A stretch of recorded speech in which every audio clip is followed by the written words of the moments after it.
I want to share the story about the St. Joseph statue.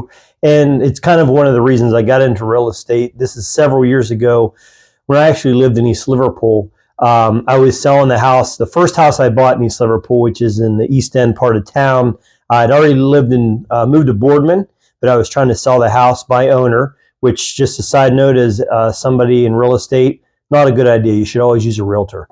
So anyhow, I was not selling my house as quickly as I thought, and I actually went into the coffee shop in East Liverpool, which is called Coffee Fusion at the time, owned by Dave Marshall. Very interesting man. The current location of where the Newcastle School of Trades is located. So when I went into the coffee shop, I said, Dave, you used to be in real estate. I said, any suggestions about how I can sell this house I have in East End? And he said, well, here's what you do, Sean. Well, mind you, this has been a while ago. So he said, walk down 5th Street and go into the Book and Bible shop and purchase yourself a statue of St. Joseph. And I said, okay. And not being the terribly most religious person, I said, okay, explain a little more. And he said, it'll give you instructions on there, but basically you bury your statue of St. Joseph in your yard and magical things will happen. So being that I am kind of superstitious, I thought, I'll give it a chance. So I walked in the Book and Bible shop. I said, yeah, I'm here to get a statue of St. Joseph. And they said, oh, somebody's trying to sell a house. So it must be a common thing. Never heard of it.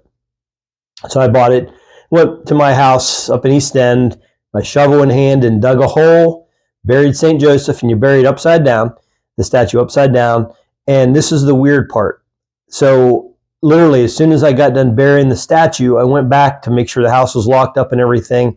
And I had a knock on the back door of the house, and no one hardly ever came to the back door. So I thought that's kind of odd. So I went to the back door and opened up, and there was an older man there. And he said, hey, I understand you're trying to sell your house. And I said, matter of fact, I am. How strange is this? And he said, well, I'm not interested, but I know a young guy who would love to buy your house.